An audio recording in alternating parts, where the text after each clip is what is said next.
And now, an Envision Financial podcast with Luke Smith on Canberra's 2CC. 24 to 5, and it's time to welcome to the studio once again from Envision Financial Services, Luke Smith. Good afternoon. Good afternoon. You weren't planning on playing golf this weekend, were you? Torn hamstring, got nothing. No.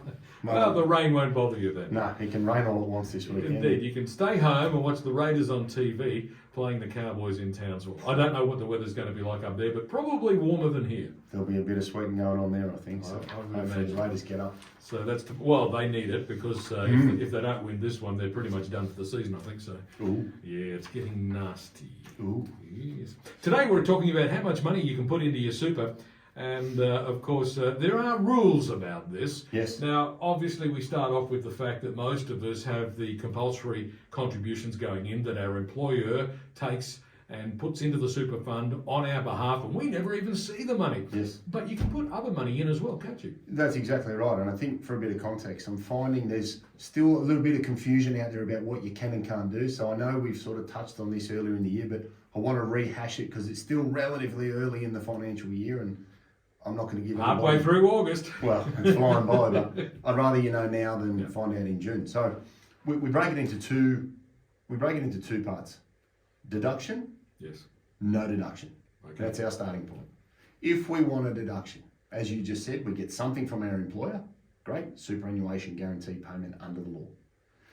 That limit this year is now $30,000. It was 25. It became 27,500.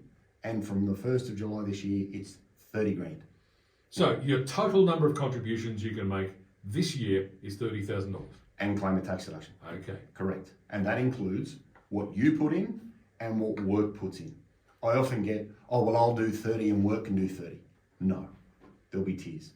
Well, I'll do 30 and they'll do nothing. Well, that can't happen. So it's $30,000 from all employment sources. So if you've got 5 jobs, 1 job, 3 jobs, 2 jobs, 30 grand, not 30 per job. I got told that the other day. I'm going to put in 100 and something thousand and I've got 6 jobs and it's going to be this. I was like, you can do that, but it won't end well for you. So we're claiming a deduction, $30,000 this year. We are not claiming a deduction, okay, known as a non-concessional contribution, $120,000. Okay, so you can put more money in, you just don't get the tax deduction. And this is what I want to try and get through to people today. There are more than one way to get money into super, but everybody leaps to, well, I've reached my 30,000, I can't do anything else. Yes, you can put in 120,000 and not claim a tax deduction. You can also say, I'd like to put in 3 years of 120 and put in 360,000 in your super fund in one go. Happy days. That you can do. However, if you do that, you cannot do it again for the year that you do it and 2 more financial years. So you've got 3 years of contributions in one go. It means you're locked out for the year you do it and 2 more. And then it resets. Okay, now thinking about doing that 120, don't take this show and go, oh, I can do it. Just because the law says you can doesn't mean you are able to take advantage of it. So if you have a total super balance in excess of about 1.68 million, you cannot do 3 years in one go. If you're less than that, go your hardest. If you've got 1.8 million in super, you can only do 120. So there's a tiered limit as close as you get to 1.9 million coming down. Right. Okay, so that is the only anomaly on that side. You can make a deductible contribution up to age 67, whether you are working or not. Another big misconception I get is, well, I can't claim a tax deduction because I'm not working. No one cares whether you are working or not. So here's an example. I'm 60 years of age. I've retired and I sell an investment property. Because you're not working, you have $30,000 in your concessional limit available to you. If you've sold an investment property and you have a capital gains tax bill, a good accountant would be saying, hey Leon, why don't you take some of those proceeds, put them into super and only pay 15%? Because if it's a significant capital gain, you could be paying tax at 34, 39, 49%, and putting money into super could be a much cheaper way of doing it, keeping in mind that you could then reach out to your fund and say, hey, I've retired, can I have that money out tax-free, please? So again, can I put it in? Why would I put it in? I want a deduction. There's our $30,000 limit. Now, as we've discussed in previous shows, an extension of that $30,000 limit is your ability to look back a maximum of 5 financial years and say, have I had any financial year where I haven't reached the limit of that year? And if the answer is yes, you can add up 2020, 21, 22, 23, 24, and go, oh, I haven't used $50,000. I've sold my investment property. I've got a big capital gain. I could take $50,000 of that money, put it into super as a deduction, get a $50,000 tax deduction against the gain on the property, and be in a much better tax position. And you haven't worked a day of that financial year. So let's separate. Your ability to make a super contribution has nothing to do with whether it's deductible or not. It's, am I under 67? Yes. Can I claim one? Yes. Am I over 67? Yes, I am. Have you met the work test? You might be 69 years of age, love your job, or be doing a little bit of consulting and you work 3 months of the year and you'd love to make a big contribution. Have you worked 40 hours in a month? Yes, I have. Oh, now the deduction door is open. Go your hardest. So under 67, no need to meet a work test. Put a deduction in if it's suitable for you. Over 67, have I met the work test? Yes, I have. If you haven't, then that door is shut to you. But we can make a tax-free contribution up to 75. No work test required. So again, we need to sort of demystify, can I put it in, by starting with why am I putting it in, and then find the relevant contribution type that fits your situation. So what are the things to consider when you're weighing up whether to make additional contributions to your super fund? Yeah, so the first one I would start with is, why is it going in? Deduction or no deduction? Then I would think, okay, well, what else could I do? I've just sold my primary residence. So along comes Mr. Downsizer legislation. And he says, well, you can throw in 300,000. And some people say, well, I've done 300,000. I can't make a non-concessional contribution. Yes, you can. So in that example, you could put in 360,000 as a non-concessional contribution and 300,000 as a downsizer contribution, provided you meet the rules to be eligible. And you've got $660,000 tax-free in your super fund that not only comes back to you over 60 as a tax-free pension, it also then goes to your children as a tax-free benefit because of the type of contribution that you've made. So it's always about looking and saying, why am I putting the money into super? I'm trying to bolster a pension. I'm trying to maximise the tax-free component for the next generation. Am I trying to add downsizer money to a super fund because I'm moving? They would be some reasons why you would use the tax-free contribution methodology. If I want a tax deduction, then you'd be saying, do I have any room in this year's cap? Yes, I got $20,000 of superannuation guarantee from my employer, so I'll put in 10 at the end of the year. Or I've sold an asset, or I want to catch up because my employment situation's changed. I might have paid off my mortgage and now I can save like a machine, and I want to use the catch-up rules because my balance is under 500,000 and I want to maximise the tax efficiency of my salary. So there are a number of strategic considerations people should keep in mind, but don't ever leap to, oh, well, the guys at golf said you can't do that. Find out first, because assuming could be very, very expensive in this situation. Well, already with what you've told me so far this afternoon, we've had a number of different rules and thresholds, and yes, you can, and no, you can't. It does get a little complicated pretty quickly, doesn't it? Yeah, look, and I think that's why I'm just trying to sort of demystify this on a Friday afternoon, which is a bit of an oxymoron, but anyway. Yeah, the frustration for me is, well, I didn't do that. Or I saw some people this week and they'd sold a property and I said, well, did you use the catch-up rules to lower the tax? And they said, well, no, my accountant didn't say anything about it.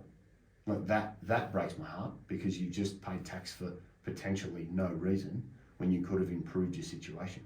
So understanding broadly what you can do and then sharpening the pencil to make the most of either the hard work you do on salary or the hard work you've done with an investment, or you're selling CBA shares at record levels because you want to take some profit to buy a boat. Great. You want to sell some CBA shares and add to your Jordan collection? Cool. Am I going to pay some tax? Maybe. Okay, well, what could I do to try and negate that tax and get myself in a better position? But lumping everything into, well, I've reached my $30,000 limit, I can't do anything, that one's a big misnomer, and people are leaving opportunities on the table, which is frustrating for somebody like me. Are there some other strategic reasons why people might want to be funneling some extra funds into their superannuation, say in the time before they've actually retired? Yeah, so one is the catch-up rules are great, because ultimately they were made for mums, and generally speaking, mums have time out of work to raise kids and then come back and rejoin the workforce and have missed out on those contribution times. So that's a great way to get money in. Another reason that people may be making contributions before they retire could be to equalise their estate planning, or to bring down the balance of a superannuation fund to bolster somebody else's, because one spouse may have retired. Another reason that you might pull money out of super and put it into someone else's name is to maximise your Centrelink entitlements. And we've got a show on Centrelink coming up, I think, in a couple of weeks. But if you can make a withdrawal from your account and put it into a younger spouse's name, that's a great way to reduce the asset test component of your assessment where Centrelink is involved. So there are a number of strategic reasons that people can add money to super, but I find generally it's because of a third-party event.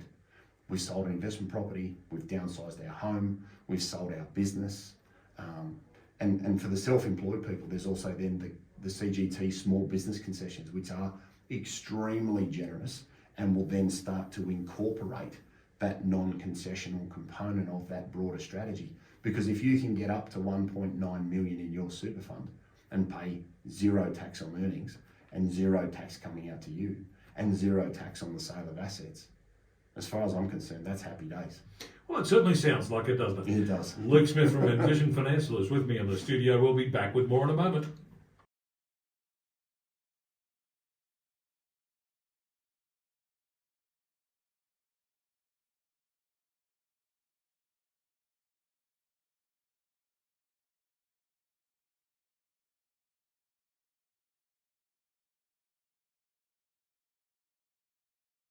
Well, it's about 7 minutes to 5 now. It's a Friday afternoon, and that means Luke Smith from Envision Financial is with us in the studio today. And our topic today, how much money can I put into my superannuation this year? That's an interesting way of putting the question, isn't it, Luke? Because this year the limits have actually increased. Exactly right. And as we touched on before the outbreak, making the most of those limits is important. So, I think you need to think about, well, what's the new limit and check? If you've had an old school salary sacrifice arrangement in place with your employer, you might have a little bit more room to bolster that up a little bit, or you can throw the money in at the end of the year using what's called a personal deductible contribution. So you can actually salary sacrifice and add your own money in the same year. Use the limits to your advantage. If you want to get your assessable assets down for Centrelink, withdraw super and put it into a younger spouse's name, you can do that. Or if you've sold your house, use the downsizer legislation of 300,000. You can do that each, so there's 600,000.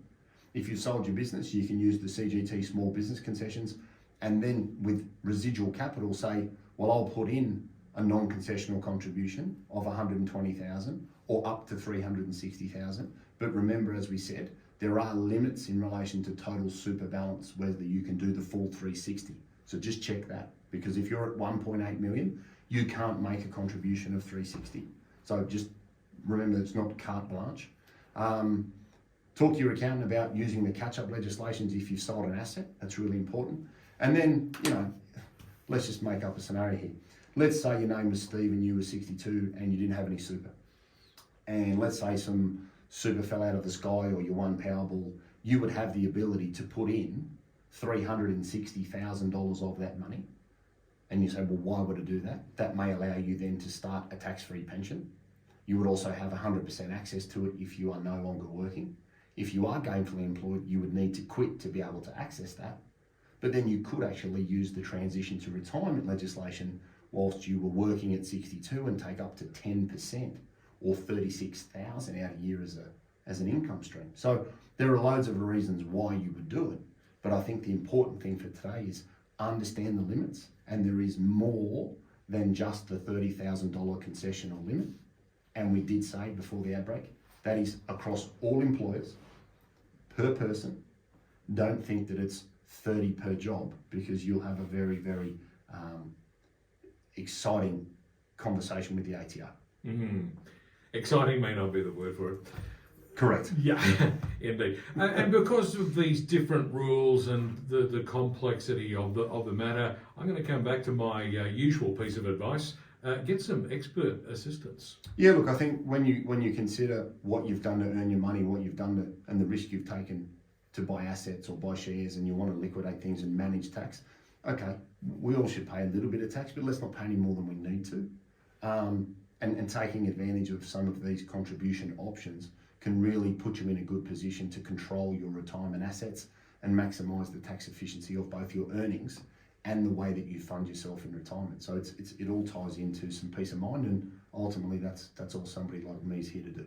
Exactly right. And so I guess that's an opportune time for me to ask, where can listeners get more information? Yeah, so office number 6260-4749. It's envisionfinancial.com.au. That's Envision with an E.